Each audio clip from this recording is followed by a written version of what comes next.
Há alguns anos atrás, meus irmãos, eu me encontrei com um homem, aqui mesmo. Ele tinha por volta de 35 anos de idade, nós fomos almoçar juntos.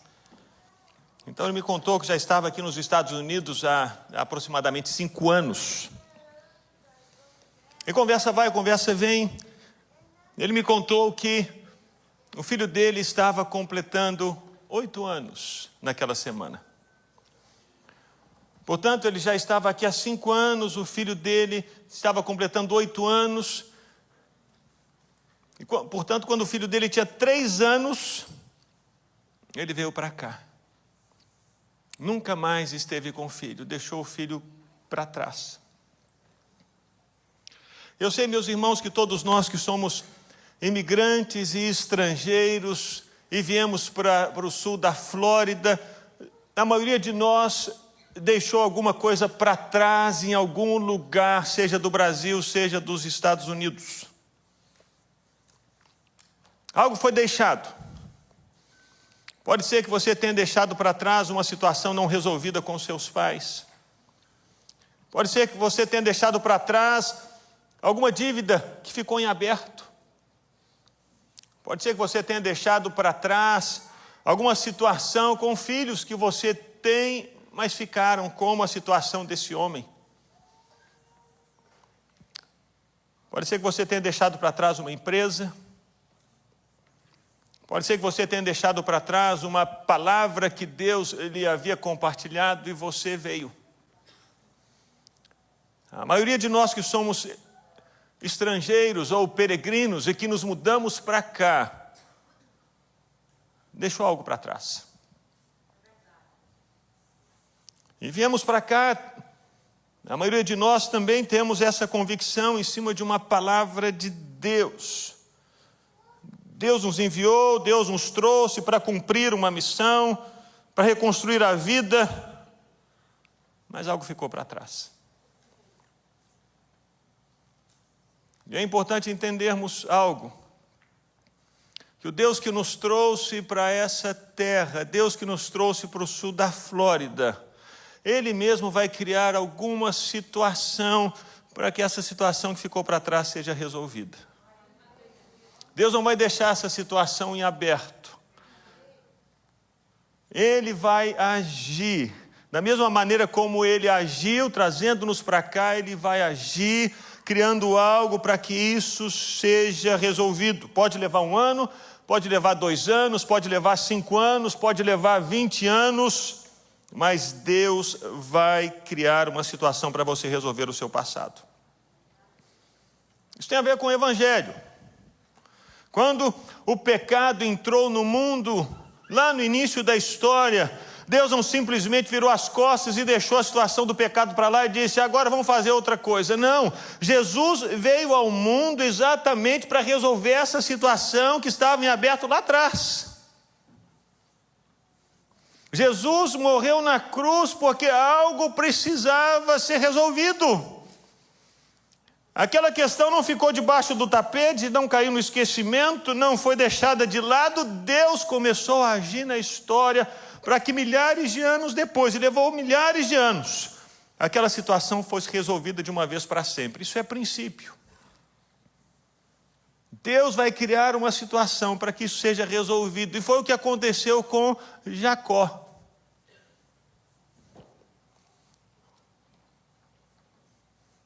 Depois de 20 anos, Deus criou uma oportunidade na vida de Jacó para que ele resolvesse algo que havia ficado aberto lá atrás e pendente lá atrás.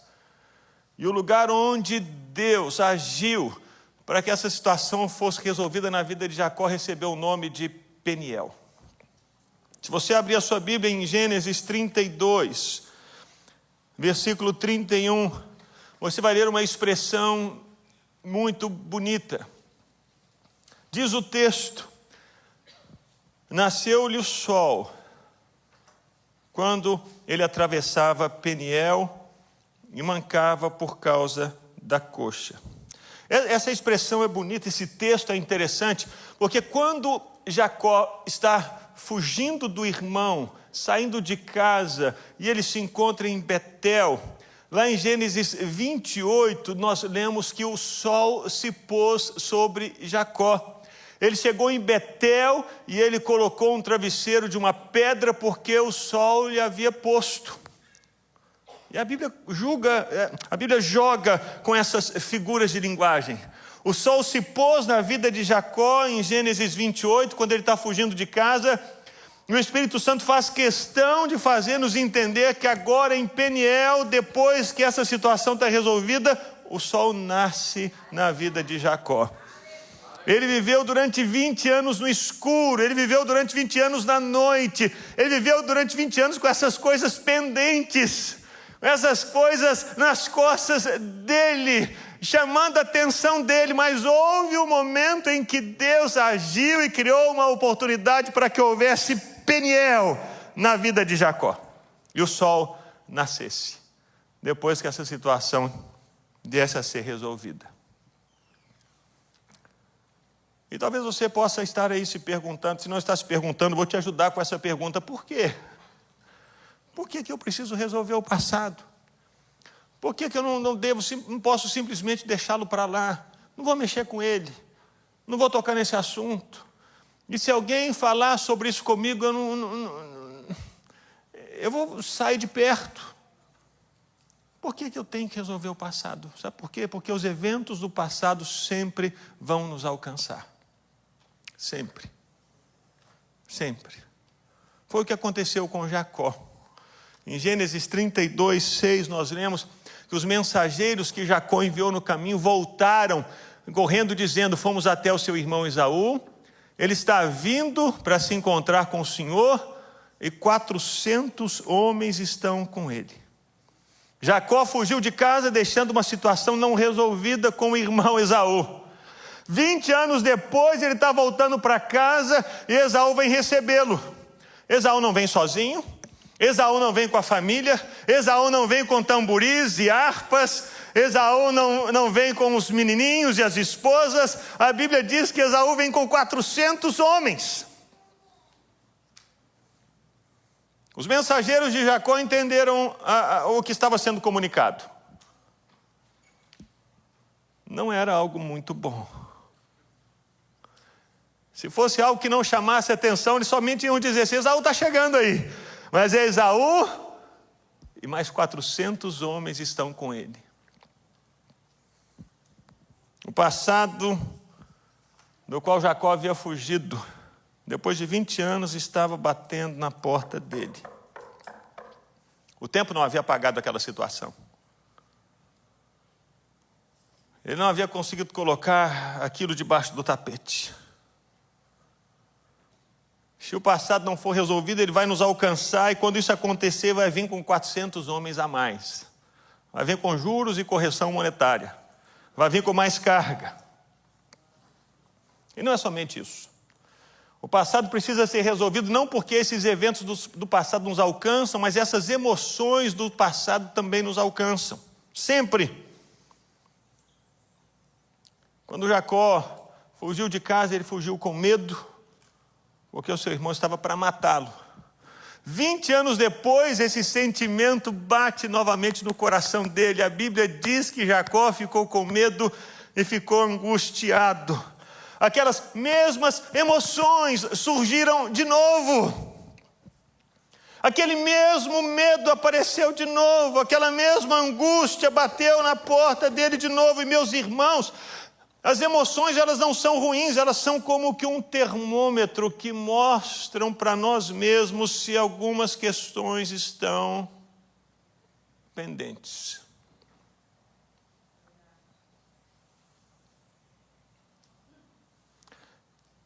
Se você tem uma situação pendente com alguém, e você não conversa com esse alguém há 5 anos, se essa pessoa te liga e você vê o nome dela no telefone, o que você diz? Oh, glória! Ou você diz: meu Deus, o sangue de Jesus tem poder. Acho que eu não vou nem atender.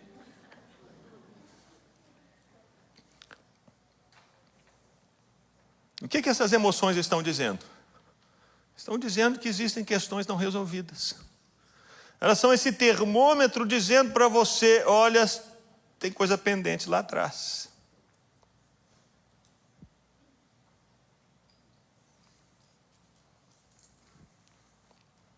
Isso é muito perceptível em sepultamentos. Há vários anos atrás eu estava fazendo um sepultamento e uma cena me chamou a atenção de uma mulher que quase que entrou dentro do lugar onde estava o caixão de alguém, daquela pessoa falecida, e ela gritava: não, não, não. E eu logo pensei comigo, ela deve ter deixado situações não resolvidas com essa pessoa. E as emoções agora gritam dentro dela, porque ficou uma pendência ali. As emoções vêm. De repente você começa a ficar ansioso. Quando de repente você está andando no corredor e você cruza com uma pessoa com quem você tem uma pendência. Você estava bem. Mas as emoções brotam quando aquele evento do passado bate na sua porta. É por isso que nós precisamos resolver o passado. E como a gente faz isso? Como nós resolvemos o passado? Nós resolvemos o passado dando 2 passos, que foram esses que Jacó deu. O primeiro é: lute com Deus em oração. Foi o que Jacó fez em Peniel. Jacó lutou com Deus. Jacó insistiu. A Bíblia diz que Jacó estava em Peniel, no Val de Jaboque. Ele fez toda a família atravessar o Val de Jaboque. E se você não teve a oportunidade de ir em Israel ainda, ano que vem, se Deus quiser, a gente vai juntos na caravana, em nome de Jesus. E você vai ver o tamanho do Val de Jaboque, é um córrego. Tanto que a gente passa assim de carro subindo o Val de Jaboque, Jaboque é um córregozinho. Foi exatamente nesse lugar que Jacó lutou com Deus. Ele fez a família passar e ele permaneceu ali durante a noite. A Bíblia diz que um homem veio e Jacó lutou o tempo todo com ele. A expressão de luta aqui nos fala dessa insistência, desse não desistir, dessa perseverança. É um desespero que está em Jacó. Algo precisa acontecer na minha vida. Esaú está chegando, meu passado está vindo, a ansiedade grita no meu coração, o que é que vai acontecer comigo? E Jacó começa a lutar com Deus naquela noite. Começa a clamar, começa a segurar aquele homem. A expressão, a metáfora aqui é de intercessão, de clamor, de desespero. Algo precisa acontecer na minha vida e isso tem que ser resolvido. E Jacó não luta preparando uma estratégia. Jacó não luta em cima de uma mesa, traçando os caminhos por onde ele poderia andar para fugir de Esaú. Ele não luta pensando naquilo que outras pessoas haviam feito no passado. Ele não luta imaginando a maneira melhor de se safar daquela situação. Jacó, ele tira os olhos dele mesmo e luta com aquele homem que está diante dele. Ele luta com Deus, porque ele sabe que somente Deus pode mudar a história. Ele sabe que somente Deus pode alcançar o coração dele. Jacó arrancando aquela ansiedade, aquele medo que ele tem dentro dele. Ele sabe que somente Deus pode tocar o coração do passado do Esaú, o passado dele que está chegando com 400 homens. Ele sabe que somente Deus pode aliviá-lo das dores que ele sente. Ninguém mais. Mas o detalhe, meus irmãos, é que essa luta com Deus, ou nessa luta com Deus, nós não vencemos.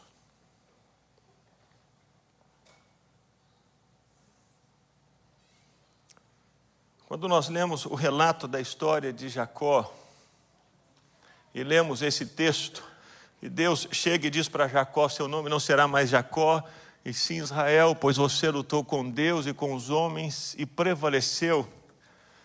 Nós vemos que Deus está sendo gracioso, porque na verdade Jacó perdeu. Enquanto ele lutava com aquele homem, veja o versículo 25 do capítulo 32. Diz assim, versículo 24: Jacó ficou sozinho e um homem lutava com ele até o romper do dia. Vendo este que não podia com Jacó, tocou-lhe na articulação da coxa, de modo que a junta da coxa de Jacó se deslocou na luta com o homem. Jacó já não tinha mais força, a coxa deslocada, a dor intensa, ele perdeu. Aquele homem podia acabar com Jacó ali naquele momento. E a beleza do Evangelho é essa. Nos mostra que na nossa luta com Deus nós perdemos. E quando reconhecemos que perdemos, quando Deus vê que nós perdemos, Deus vem graciosamente e diz: mas eu ainda assim vou te abençoar. Eu ainda assim vou cuidar de você. Eu ainda assim vou estender minha mão sobre você. Eu ainda assim vou declarar: você venceu. Não tem a ver com a vitória de Jacó, mas com a vitória de Deus. E Deus decidiu: Jacó, essa vitória que é minha, eu vou compartilhar com você. Você venceu. Aleluia. Na luta com Deus, na intercessão, na oração, meus irmãos, é Deus quem vence. Não há como nós manipularmos Deus, não há como nós obrigarmos Deus a agir dessa ou daquela maneira. E esse é um retrato do Evangelho. Nós não somos salvos porque nós ganhamos. Nós somos salvos porque nós perdemos. E Deus, que vê que nós perdemos, vem ao nosso encontro e diz: então a vitória que eu ganhei, eu dou para você. A vitória que é minha, eu compartilho com você. A conquista que é minha, eu trago para você. Foi exatamente o que Deus fez com Jacó, mas um detalhe: Jacó não estava de braço cruzado dizendo: não, o que acontecer, aconteceu, Deus é soberano e eu vou ficar aqui. Não, não. A Bíblia diz que Jacó insistiu, Jacó lutou, Jacó guerreou, Jacó perseverou, Jacó foi em frente, Jacó insistiu: eu preciso. E foi nessa caminhada de insistência e persistência que Jacó foi quebrado, e somente aí que Deus o abençoou. Se Jacó não tivesse insistido, se Jacó não tivesse perseverado, se Jacó não tivesse lutado, ele não teria recebido absolutamente nada. Aqui vemos o mistério do Evangelho. Não é ficar de braços cruzados, é insistir, é lutar, sabendo: Deus, ainda assim eu vou perder. E se perdemos, ganhamos. Mas ganhamos porque lutamos. Pastor, como é que é isso? Eu não estou entendendo, está muito complicado. Como é que eu perdi e eu ganhei? Tem jeito de explicar isso melhor? Tem.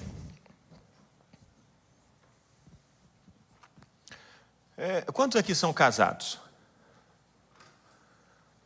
Glória a Deus, é lindo, o casamento é maravilhoso. Você é solteiro, case, mas case certo.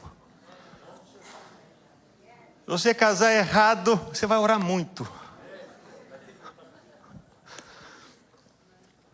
Então você que é casado, de vez em quando acontece que você tem um desentendimento com seu cônjuge, não é verdade?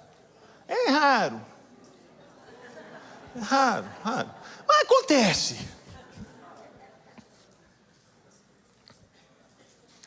Algumas vezes eu já tive algum desentendimento com a Ana, assim. Ou eu fazia algo, ela fazia algo que a gente não concordava e a gente acabava não ficando bem. Então eu ia orar. E meu irmão, eu ia orar mesmo. Não estou falando que eu vou orar. Meu Deus. Tem misericórdia, a situação tem que ser resolvida, muda o coração dela. Verdade. É verdade. A senhora precisa entender, abre os olhos dela. Não para ela um coração quebrantado, Senhor. Eu vou mesmo, meus irmãos, eu vou mesmo. Isso é princípio na minha vida, na minha casa. Eu vou orar. Essa semana mesmo eu estava angustiado. Os meninos estavam em casa, era noite, eu falei assim, eu vou orar. Fui lá para o quarto, botei o joelho no chão, falei, meu Deus, comecei a gritar. Falei, quando a situação está assim angustiada, eu vou orar. Aí depois eu vou correr na rua. Até encontrei o irmão na academia esses dias aí, o Lucas, à noite. Mas o que acontece, meus irmãos, quando eu estou orando, em geral, sabe o que acontece? Eu perco. Porque Deus fala assim, você vai voltar e vai pedir perdão. Quase que 95% das vezes, meus irmãos. Sou eu que preciso ir lá e dizer assim, meu bem, me perdoa. Ainda que ela possa ter cometido... Aleluia. O marido da Noilda está aí, Ricardo, recebe essa palavra, meu filho. Recebe aí, ó.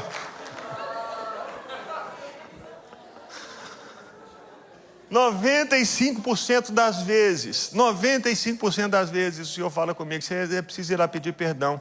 Você não deveria ter levantado a voz, você não deveria ter agido dessa maneira. A gente não levanta muito a voz, né? Nunca, né, Isaac? Não, a gente não. Mas esse desentendimento, você vai lá e pede perdão. Eu perdi. Eu estou lá, Deus, eu tenho que ganhar, e Deus, Jesus, você perdeu, seu coração está duro. Mas quando eu vou conversar com a Ana e dizer para ela assim, meu bem, me perdoa. Sabe o que acontece? Eu ganho. Porque aquilo que Deus fez do meu coração enquanto eu orava, estava fazendo o coração dela enquanto ela estava orando. E quando nós nos encontramos, eu dou esse passo, porque, meus irmãos, em geral, aí isso é para você, viu, Ricardo? O homem é que tem que dar esse passo. A nossa responsabilidade como homens é de edificar a igreja, amar a esposa e morrer por ela. Então somos nós que temos, Jesus é que veio ao encontro da igreja, não é verdade? Então somos nós, homens, que precisamos ir ao encontro da esposa, dar esse primeiro passo, para consertar. Mas geralmente quando isso acontece, quando eu perdi aqui, eu vou conversar com ela, eu ganhei. Porque ela diz, meu bem, eu também errei, não devia ter feito falado dessa maneira. E qual que era o nosso alvo quando saímos para orar? Era a restauração do relacionamento, para que houvesse paz de novo. Para que a gente pudesse sair de mão dada e tomar um sorvete na rua juntos, felizes. Mas isso só acontece quando a gente perde. Mas eu nunca teria perdido se eu não tivesse batalhado com Deus em oração, dizendo, Deus, eu preciso, age nessa situação, muda essa história, Senhor, muda o ambiente, se o céu está carregado, está difícil, quanta batalha, o sangue de Jesus tem poder, Deus haja.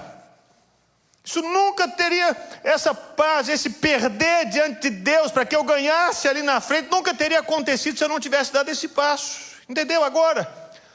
Foi exatamente o que Jacó experimentou aqui, nessa luta com Deus, em oração. Ele intercedeu, ele clamou, ele lutou, ele tomou uma pancada na coxa, ele perdeu, mas quando ele perdeu, Deus fez ele ganhar e disse, Jacó, o seu nome não vai ser mais Jacó, mas vai ser Israel. Você lutou e prevaleceu.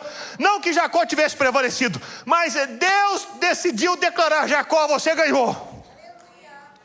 Jacó, você ganhou. E meus irmãos, essa postura de resolver o passado é só para os maduros. Porque o passo seguinte para resolver o passado primeiro é com Deus. Quando tiver alguma situação para ser resolvida lá atrás, você não vai direto na pessoa. Você vai primeiro com Deus. E Deus vai fazer você perder. Aí quando você perder, você vai ganhar. Porque o segundo passo para resolver o passado é encarar o passado de frente. É resolver a pendência. E foi o que aconteceu com Jacó depois de Peniel. Diz o texto que ele passou, viu que Esaú estava se aproximando, 400 homens com Esaú. No versículo 3, que ele mesmo, Jacó, adiantando-se indo à frente de todo o grupo, prostrou-se em terra 7 vezes, até aproximar-se de seu irmão.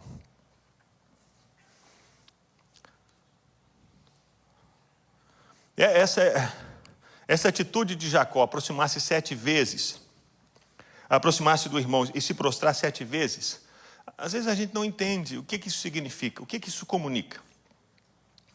Mas há alguns anos atrás, alguns arqueólogos descobriram umas tábuas de barro num lugar chamado Amarna.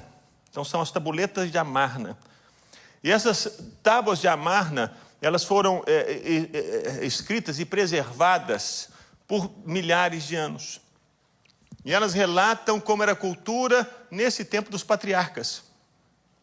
Então, se você quiser saber como era a cultura no tempo de Abraão, Isaac e Jacó, você vai nessas tábuas de Amarna. Elas estão expostas em algum museu, mas existem vários livros com a transcrição dessas tábuas. E lá, por incrível, está escrito que quando um servo, quando um vassalo, quando alguém menor ia se aproximar do senhor, do suzerano daquele maior, sabe o que essa pessoa fazia? O ato dela para mostrar que ela reconhecia que o outro era maior, era esse ato de Jacó, se curvava 7 vezes. Então, quando Jacó se aproximou de Esaú, se curvando 7 vezes, Jacó se aproximou de Esaú dizendo assim: olha, você é o Senhor, você é maior do que eu. E eu me submeto a você, eu me coloco debaixo de você. Isso é muito interessante na vida de Jacó, sabe por quê? Porque quando Jacó saiu de casa arrogante. Jacó saiu de casa passando a perna no irmão, passando a perna no pai, dizendo: o direito de primogenitura é meu, a bênção é minha, eu vou ganhar, isso é meu, e Esaú, você vai ficar com nada. Eu sou o cara. Mas agora Jacó, depois desse encontro com Deus, depois do Peniel, depois de toda essa jornada de 20 anos, ele já não é mais o mesmo homem arrogante que saiu de casa, mas aquele homem que foi quebrado e foi reconstruído com Deus e por Deus. Aquele homem que chegou lá em Betel quebrado e que começou a ter encontros com Deus, experiências com Deus, e foi sendo reconstruído pela ação de Deus na vida dele. Ele não é mais o mesmo Jacó. É o homem que aprendeu que o único que é poderoso, o único que é invencível, o único que pode todas as coisas, o único que é vencedor, o único que tem a história nas mãos, o único que estabelece reis e depõe reis, o único que não muda e que é fiel é o Senhor. E Jacó reconheceu isso. E sabe por que sabemos que Jacó reconheceu isso? Porque Jacó abaixou e curvou a cabeça diante do irmão, e se o irmão quisesse, poderia cortar a cabeça de Jacó ali naquele momento. Se o irmão quisesse, o irmão poderia escravizar Jacó e todo o povo de Jacó naquele momento. Porque Jacó se aproximou dele completamente rendido, quebrado. Já não era mais o Jacó que confiava em si mesmo, confiava nos planos, nos projetos, na capacidade, no entendimento, no dinheiro, no poder, não. Era um Jacó que havia aberto mão disso tudo e estava confiando inteiramente no Senhor. E disse: Senhor, eu lutei com o Senhor me chamou de Israel, o Senhor disse que eu prevaleci, o Senhor declarou vitória sobre a minha vida, então a minha vida já não mais me pertence, está nas tuas mãos. E quando eu vou me aproximar de Esaú, e vou baixar a cabeça, e vou curvar a cabeça, se ele quiser cortar minha cabeça, cortou. Mas eu estou confiando no Senhor, na palavra que o Senhor me deu, de que o Senhor ia fazer de mim uma grande nação.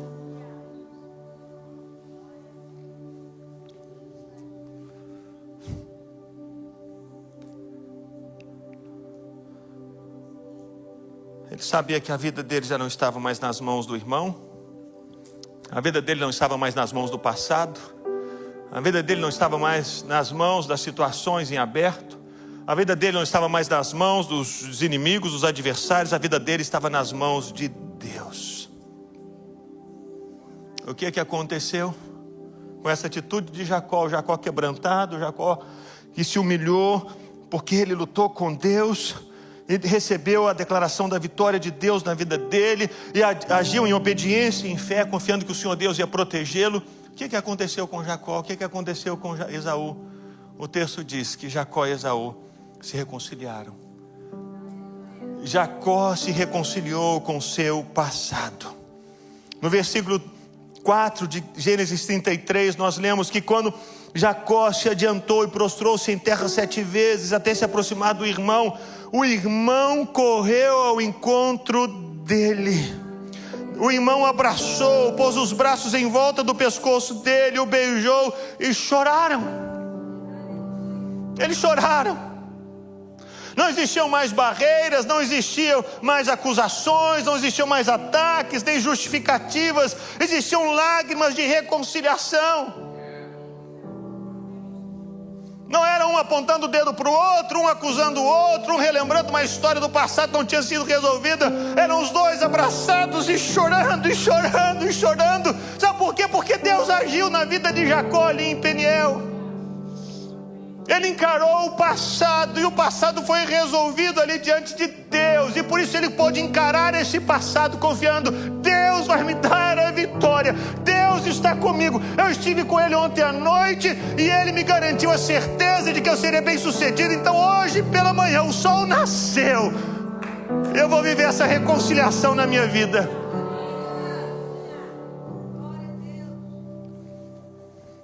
O que você precisa fazer?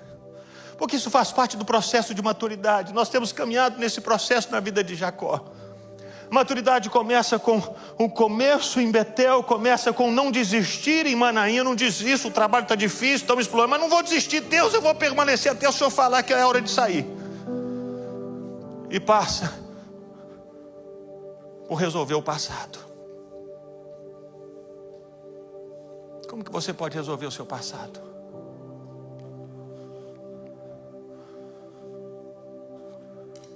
Traz Deus para o seu passado. Traz Deus para a sua história. Se você tem um problema não resolvido com o seu filho, traz Deus para essa situação e clame diante de Deus pelo seu filho. Diz: Deus, eu preciso conversar com meu filho. Eu preciso resolver com ele. Deus, eu não sei como, mas meu filho foi tão ignorante, tão arrogante. Senhor, e você vai ter a certeza que enquanto você estiver orando dessa maneira, Deus vai quebrantar o seu coração, pai e mãe.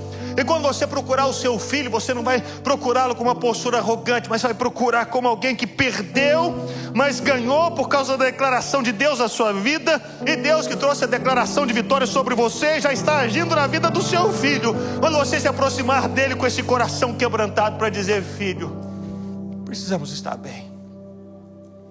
Traz Deus para essa situação. É o seu pai, é um tio, é a sua mãe, é um patrão, é um amigo. Traz Deus para essa situação. Encare o passado. Isso é coisa de gente madura.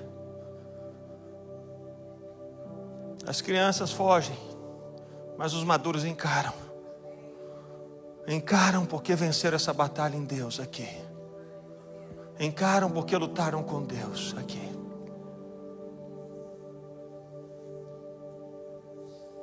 Lute com Deus em oração. Encare o seu passado de frente. Humilhe-se diante de Deus. E você vai ver que Deus vai exaltar você no nome de Jesus. Amém? Vamos ficar em pé. Queria orar por você agora. Pai, oro para que cada pessoa aqui tenha entendido o processo de amadurecimento. Pai, o Senhor está nos chamando para não sermos mais meninos que correm atrás do vento, levados por qualquer sopro de doutrina, de pensamento, de filosofia. Pai, o Senhor nos tem chamado para sermos homens e mulheres maduros no Senhor. E o Senhor nos mostra qual é o processo. O Senhor não deixa o nosso passado esquecido, aquilo que não está resolvido. O Senhor cria situações para que elas sejam resolvidas. Pai, que cada um aqui venha buscar do Senhor a sabedoria para resolver essas situações do passado.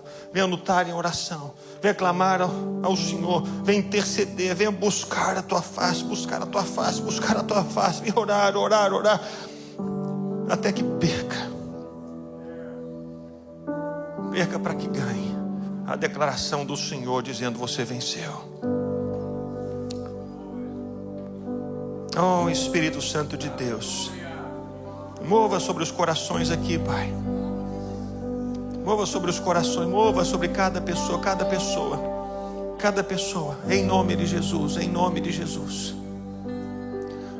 Para que nenhum de nós tenha pendências que ainda não foram resolvidas. Cria situações para que essas pendências sejam resolvidas. Cria situações, cria, Senhor, cria. Porque o Senhor é bom, o Senhor é bom. O Senhor é bom, o Senhor não quer que nada fique nos agarrando, nos impedindo de avançar, de crescer, de prosseguir. Por isso abençoa cada um aqui, Pai, no nome de Jesus. E que todos nós temos a certeza de que com o Senhor a reconciliação vai acontecer, as lágrimas vão acontecer, os abraços, os beijos, a paz. As emoções serão emoções suaves quando houver os encontros, quando houver as palavras. Em nome de Jesus. Em nome de Jesus. Em nome de Jesus. E se porventura assim me veio ao coração, se alguém que já faleceu, você não consegue resolver com essa pessoa, coloque diante de Deus no seu coração. E que você possa escrever uma carta dizendo: Senhor, essa é a carta que eu escreveria para essa pessoa que faleceu. E apresente isso diante de Deus. Mas que não fique nada para trás, nada para trás, nada para trás, nada para trás. Em nome de Jesus. Em nome de Jesus.